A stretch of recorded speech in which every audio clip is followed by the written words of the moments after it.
Already we have 12 major ports in the country and 3 flagship organizations, Cochin Shipyard, Dredging Corporation of India and Shipping Corporation of India. And this is the first year in the history of our country where all our institutions are in profits and approximately our profit is up to 6,000 crores. 6,000 crores. Taken together? Yes. 12 major port plus 3 organizations, 3 institutions. Actually, this time is world point of view, world economy point of view. Everywhere they are facing problems and the recession is there.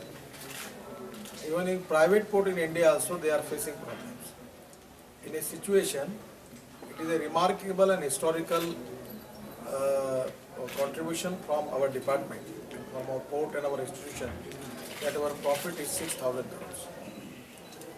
Today we have a meeting, review meeting for our ports and our all institutions regarding future planning, and at the same time we have already making the performance audit of our ports and our institution and considering with the future investment and investment plan related with the Sagarmala, modernization, mechanization of port, and at the same time now we are making port rail connectivity and port road connectivity.